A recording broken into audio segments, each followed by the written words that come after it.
Bonjour à tous, nouvelle vidéo. Alors aujourd'hui on va pas s'occuper de la réparation parce que la carte mère elle est déjà réparée. Aujourd'hui c'est vidéo astuce.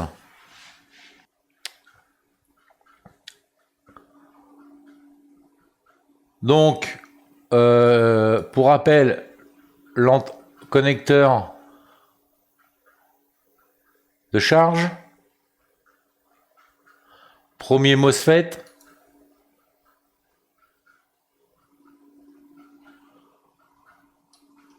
deuxième MOSFET. Donc j'avais 19 volts et rien se déclenchait. Donc j'ai regardé comme d'habitude si ça sonnait pas des deux côtés quand je prenais le multimètre. Dans ce sens-là, si ça passait pas directement là, et j'ai regardé si les 4, là c'est la commande gate, si les 3 ça sonne c'est normal, mais là ça doit pas sonner non plus.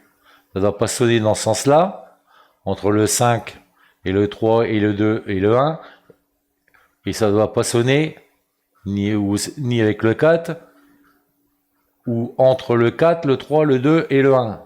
Et pareil pour celui-là. Donc la commande, c'est la 4. Là, au multimètre, je voyais rien d'anormal.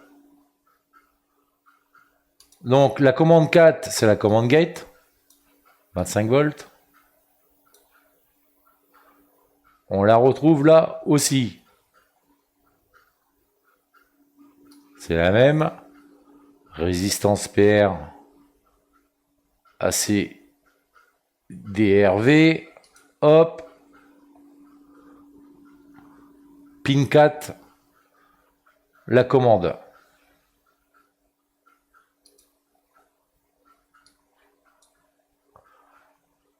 Donc jusque là, hop. On a notre 19 volts. Shunt résistor. Voilà. J'avais mon 19 volts. Donc on va dire que c'est ces deux condensateurs là qui avaient complètement brûlé. Alors brûlé, hein. La piste, ça tenait que de ce côté-là, et de ce côté-là, c'était complètement brûlé, coupé en deux. C'était même pas en court-circuit tellement ils avaient brûlé. Hein. Ils étaient complètement coupés, détruits. Hein. Quand on branchait, on avait 0,01, mais pas de court-circuit. Et là, on voit AC charge in. Donc cet âge-là d'alimentation, il fonctionnait pas. À savoir qu'en plus,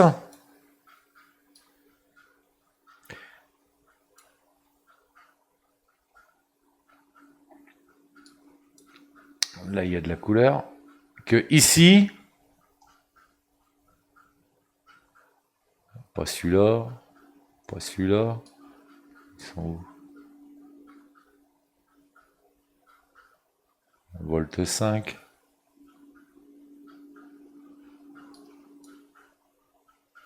Un volt 8. Un volt 5. M'intéresse pas. Ah voilà, c'est cela. Gris de fond. Voilà. On n'avait pas de 3 volts PCU qui correspond au 3 volts 3 S5, comme là ils l'appellent 5 volts S5. C'est la même chose, mais enfin sur PC, 3 volts, là ils appellent 3 VPCU. Donc là, on n'avait rien.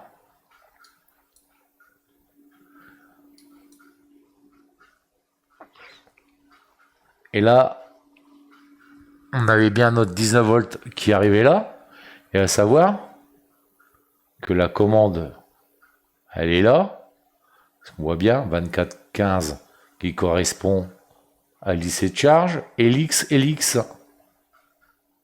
DHI. Donc, LX, donc c'est la 4. Pareil. La commande. Commande, elle est là. Sur l'IC de charge aussi. Aucun déclenchement. Pourquoi? Pourquoi ça se déclenchait pas cet étage-là? On peut se dire, il se déclenchait pas, parce qu'a priori, c'est le circuit de charge. Parce que si en sortie, on est là, Helix, VIN,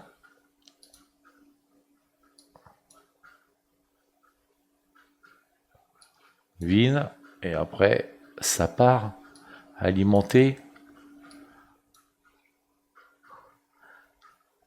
Et là, on est sur une shunt résistor avec le dernier MOSFET pour la batterie. Donc, si vous avez compris, c'est la tension de charge qui est générée à ce niveau-là. Mais ça va alimenter plusieurs autres circuits. Donc j'en déduis, à partir de là, et comme j'avais pas de 5 volts, et là, on voit les résistances, j'avais pas de 5 volts S5 et de 3 volts 3 S5, je vais l'appeler S5, parce que pour moi c'est pareil.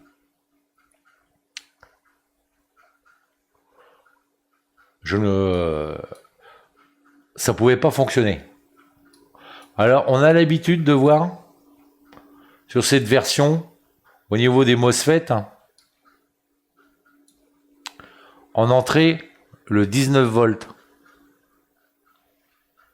sur l'étage des MOSFET. Là, il y a une entrée en 19 volts, c'est découpé, et après on ressort avec notre 5 volts et notre 3 volts 3. Problème, c'est que ce circuit-là, il fonctionne pas comme ça.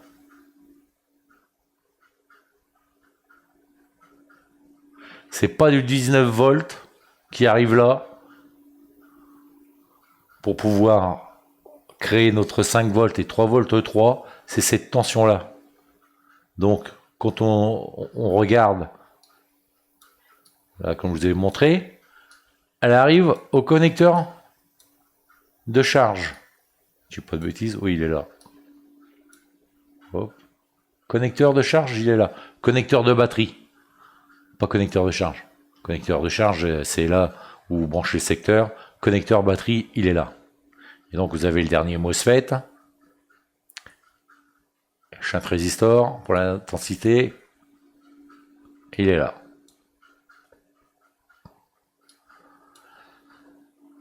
Alors donc tout ça, ça se déclenchait pas. Et je trouvais, et j'ai vu aucun MOSFET vraiment en défaut. Hein. Vraiment au défaut. Alors l'astuce à partir de là. Donc l'astuce pour celui-là,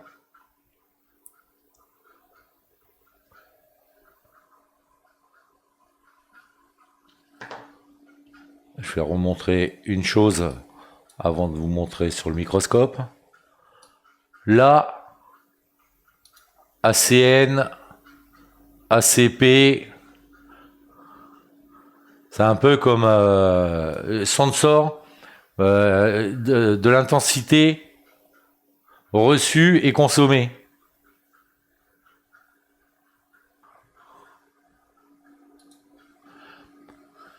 L'astuce pour bypasser le contrôle de l'intensité,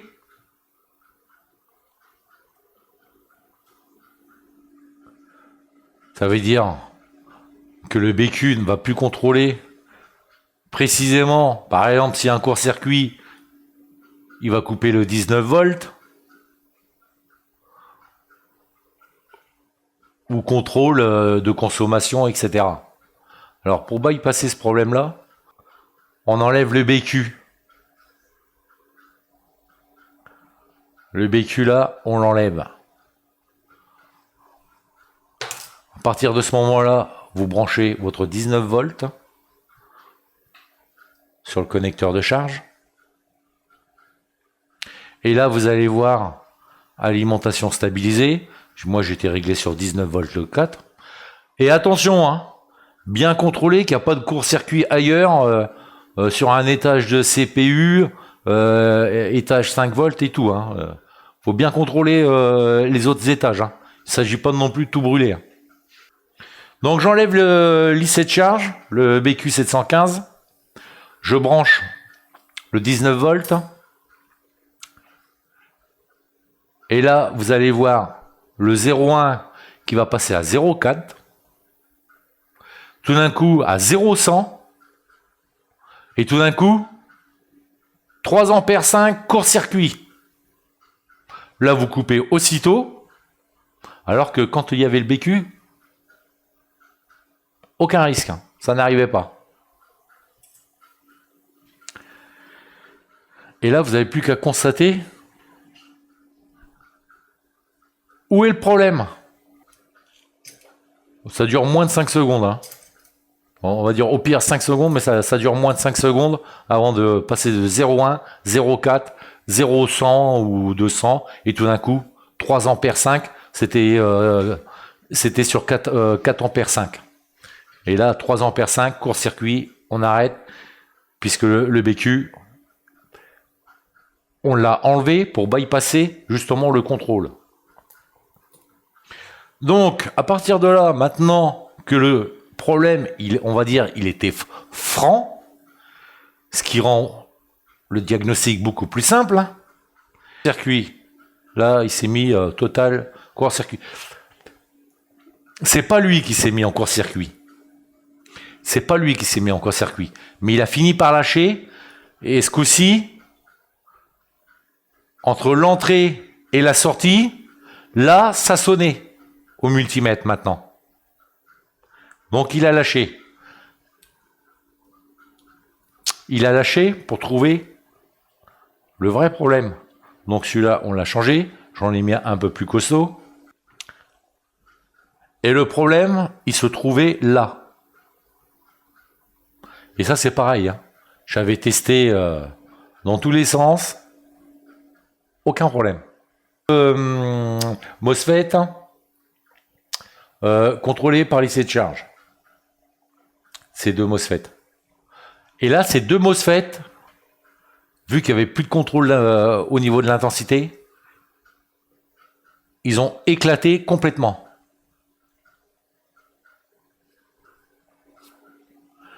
Court-circuit, à savoir que l'entrée du 19 volts, il est de ce côté-là.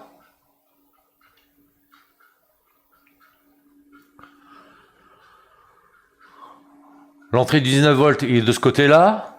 On ressort découpé à la tension qui doit être celle demandée par le système de fonctionnement. Je vous ferai voir la tension après. Et de ce côté-là, on est à la masse. Donc là, on a fait une boucle jusqu'à la masse. Il y avait un défaut.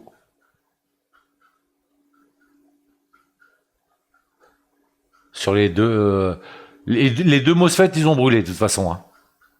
Donc sur les deux ou sur un, mais pareil. Hein, il y avait un défaut et pourtant je les ai regardés, j'ai rien trouvé. La preuve, c'est que j'avais bien mon 19 volts qui arrivait là. Donc ils n'étaient pas en court-circuit au départ, parce que sinon j'aurais eu mes 3 ampères 5 de défaut dès le départ. Mais en enlevant le BQ, on a bypassé le contrôle de l'intensité. Je dis bien l'intensité et pas la tension.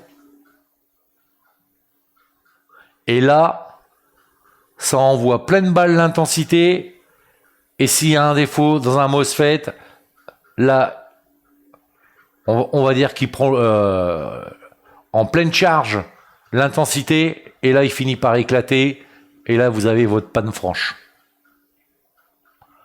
Donc les deux MOSFET, ils ont été remplacés. Alors celui-là, on peut facilement se faire avoir. Et je vais vous montrer pourquoi. Ça, c'est les MOSFET d'origine.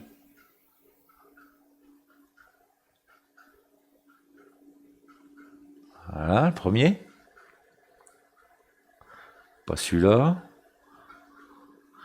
Le seul composant que j'ai testé en remplacement au départ, c'est remplacer le BQ 715. Et là, on a notre deuxième MOSFET.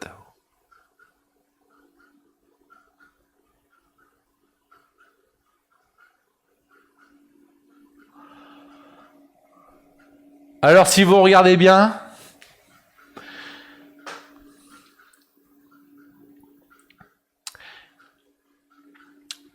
c'est les mêmes références qu'à côté. Mais là par contre, ça c'est le V-Core du CPU.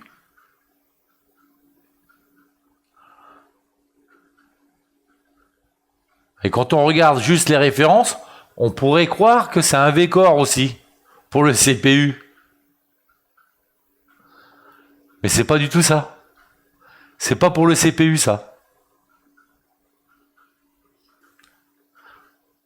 Parce que vu qu'on a les mêmes références, je pense qu'il y aurait eu des références différentes par rapport au V-Core. Qui là, on est sur des tensions beaucoup plus basses que là. Mais pourtant, on a les mêmes références.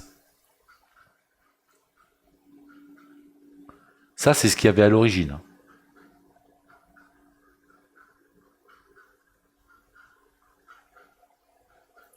Donc l'astuce, quand vous avez du 19 volts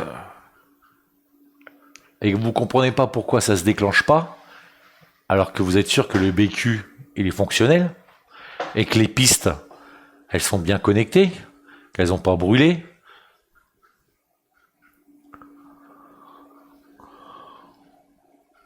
Vous avez vu le schéma, la piste 4, si elle est bien reliée là, etc. Si on a bien toutes les pistes, et il n'y a pas de souci. Donc, vous enlevez le BQ, ça c'est une astuce. Ça fait lâcher le 19 volts pleine balle. Et je dis bien sur cette révision de carte mère. Et j'insiste, bien être sûr qu'il n'y a pas un court-circuit 19 volts ailleurs, histoire de pas tout brûler. J'ai contrôlé. Faites pas n'importe quoi, parce que là, ça va sérieusement brûler. Là, les deux MOSFET, ils ont complètement éclaté. Ils ont complètement éclaté. Ça aurait été un problème sur le CPU. Le CPU, il se prenait 19 volts, il était mort.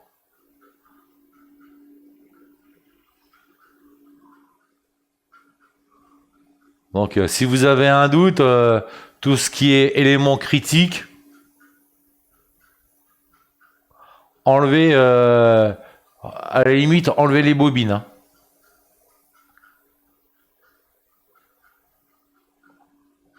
On va dire sur l'élément le plus cher sur cette carte, comme sur toutes les cartes. Le CPU ou ceux qui sont équipés de GPU, voilà. Donc bien faire attention que le 19 volts il n'est pas en court-circuit ailleurs, bien contrôlé. Là on pouvait pas le voir. Je vous dis, il n'y avait pas de court-circuit. J'avais bien mon 19 volts, mais là l'étage il se déclenchait pas parce que l'intensité n'était pas générée correctement. Il y avait un problème interne dans un MOSFET. Donc on a enlevé l'IC, le BQ 715, on a obligé à envoyer du connecteur de charge sur tout le système 19 volts et intensité pleine balle. Et je vous dis, ça a mis moins de 5 secondes. L'autre, celui d'entrée, le MOSFET, il a lâché mais il a lâché parce que ces deux-là ont complètement éclaté et qui se sont mis à la masse. Donc c'est pas les MOSFET d'origine. Hein. Les MOSFET d'origine, c'est cela.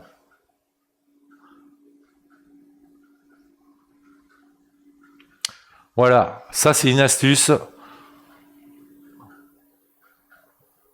sur des pannes un peu vicieuses comme ça.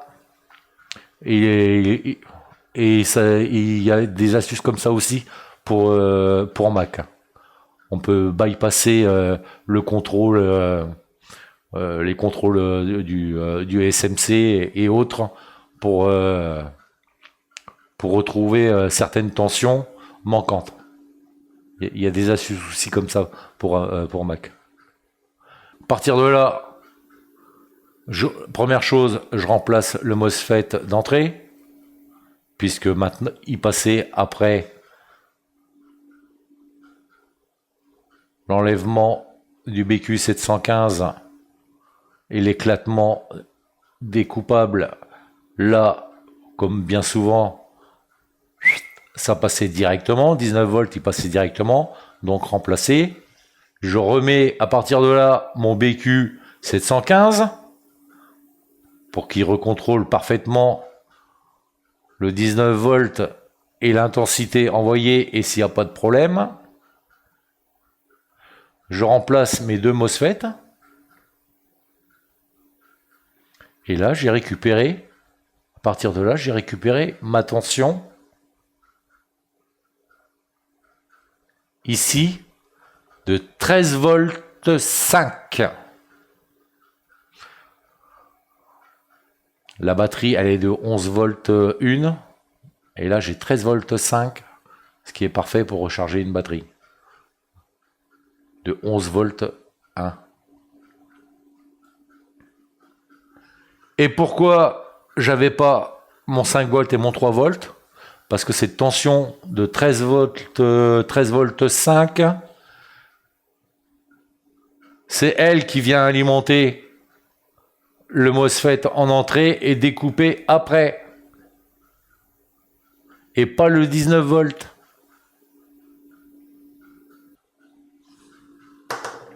Donc, à partir de là, ça m'a évité le schéma. J'ai juste regardé où ça allait. J'ai vu que j'avais pas de tension qui arrivait au MOSFET pour le 5 volts.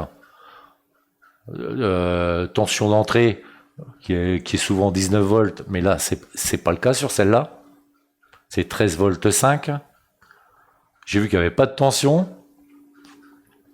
Et j'ai dit là, il y a un problème. On va pas perdre plus de temps. J'enlève le BQ, je branche et je vois ce qui se passe. Et je répète encore, hein, j'ai bien contrôlé avant qu'il n'y avait pas de problème ailleurs avant de faire ça.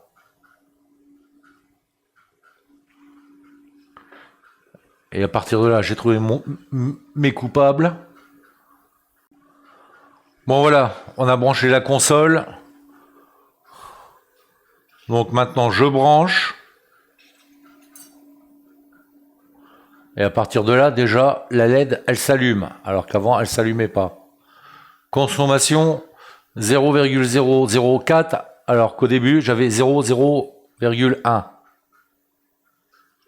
Maintenant, on regarde les tensions.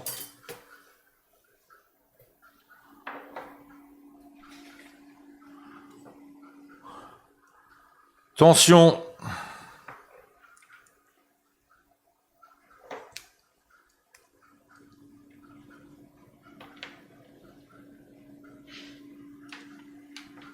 Hop. Alors. Ici, c'est le deuxième MOSFET. Avec notre 19 volts 40. Comme il est réglé. Et c'est 19 volts 5 celui-là. Enfin, on s'en fiche. C'est pas ça qui va faire la différence. Donc là, c'est bon. Là, on a bien notre commande 25. À l'entrée, c'est pareil. Là, connecteur de charge, le câble, l'entrée, 19 v 40.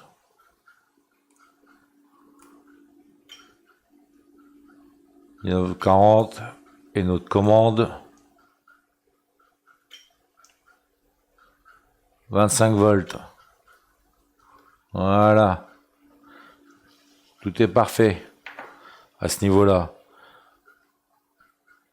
Et maintenant, notre tension 19 volts, elle rentre ici maintenant. Elle arrivait là avant aussi. Mais maintenant, «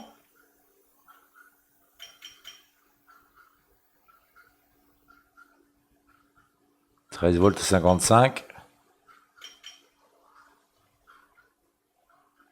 Maintenant, notre tension, elle est de 13 volts 54. Voilà. Ce qu'on n'avait pas. Et qui empêchait le fonctionnement. Et pourquoi il empêchait le fonctionnement? Parce qu'en fin de compte, cette tension, c'est plus le 19 volts la tension principale pour alimenter les étages d'alimentation. Là, on est sur les deux bobines. 3 volts 3, 5 volts. Donc là, maintenant, on a 13 volts 54. Alors qu'avant, on avait 0. Pas de 19, aucune tension. L'autre à côté. Et maintenant, aux bobines, on a bien notre 3 volts 3. Et on a bien notre 5 volts. À la place du 19 volts, c'est elle qui prend le relais pour faire fonctionner tous les étages d'alimentation et envoyer les informations nécessaires aussi pour les différents contrôleurs. Donc la LED, elle s'allume. C'est que le check, il est bon avec ce type de connecteur. Il n'y a pas de refroidisseur, mais ça va, elle chauffe pas trop. Ce CPU, il chauffe pas trop. Donc les boutons, ils sont sur les côtés. Là, il y a les volumes. Là, il y a trois boutons. Mais c'est pas ceux-là. C'est celui-là avec la LED. Donc, j'appuie. La LED, elle va s'allumer. Voilà, elle s'allume.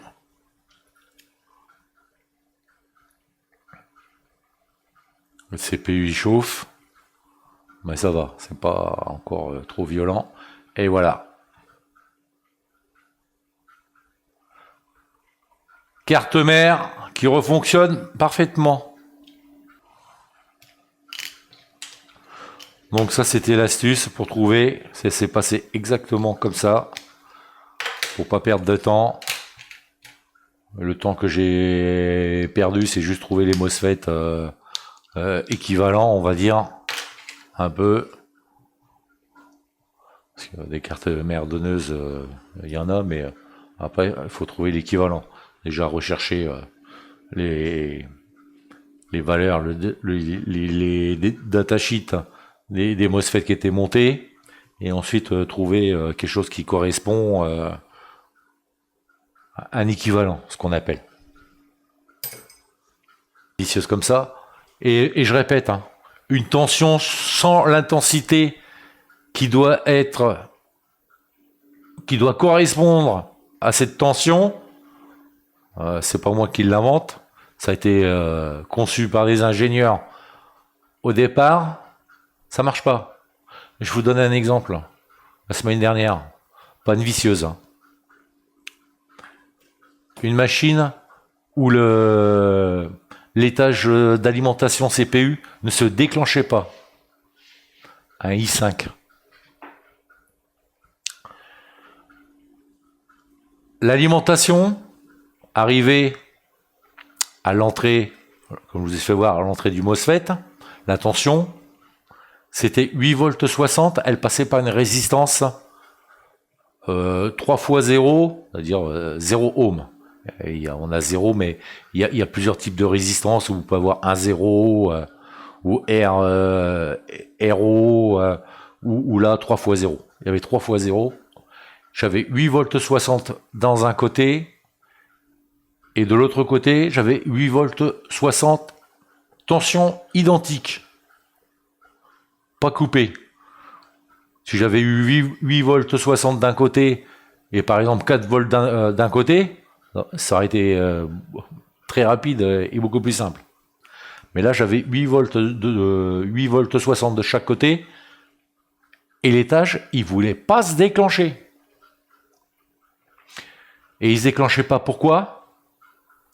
Parce que l'intensité qui doit passer au travers de cette résistance, la résistance n'était pas brûlée. Sinon, c'était facile aussi. Hein.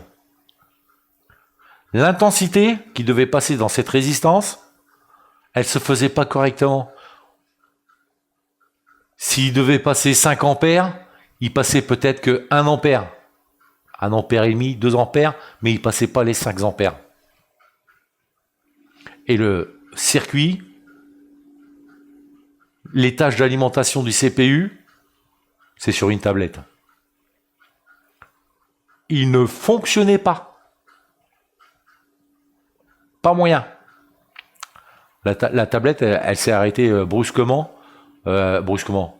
L'image s'est figée. Le client l'a éteint pour redémarrer et l'a terminé. Donc, pour vous donner un exemple bien concret, qu'une tension et une intensité, les deux sont aussi importantes. Donc j'ai remplacé la résistance après un test. J'ai remplacé cette résistance par une autre résistance, l'équivalent, 3 fois 0. J'avais toujours mon 8 volts 60. Et là, comme par magie, une fois que l'intensité passait correctement, les 5 ampères, c'est l'exemple, je ne me rappelle plus de combien elle est, les 5 ampères passent d'un côté à l'arrivée, elles passent de l'autre côté, l'étage d'alimentation, il se déclenche, le CPU se met en route, et la tablette redémarre. Voilà, ça c'était la petite astuce pour faire fonctionner et comment j'ai trouvé, comment on peut trouver des pannes qui sont pas franches. Je dis pas toutes les pannes. Retenez bien ce cas de figure et n'appliquez pas ça sur tout et n'importe quoi. Et il existe plein de petites astuces comme ça sur Mac et sur d'autres matériels pour trouver des lignes. Pourquoi elles se déclenchent pas. Bon voilà, final pour l'astuce pour trouver le problème sur cette version. Et il en existe pas mal des astuces. Hein. Mais bon, il faut connaître comment ça fonctionne, les composants, pour s'en servir. Donc les astuces sans savoir pourquoi, qu'est-ce qu'on cherche, ça sert à rien. Je le démarre, je termine cette vidéo. Je voulais quand même vous montrer qu'il démarre bien.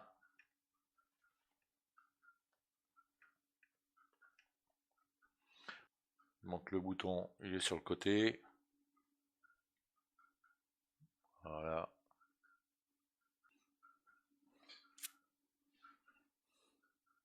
Et voilà. Rétroéclairage.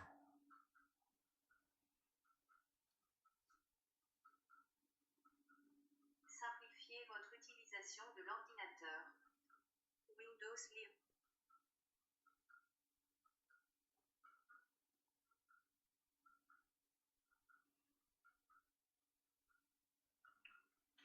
Voilà, tout fonctionne parfaitement. Pour celui-là, c'est terminé.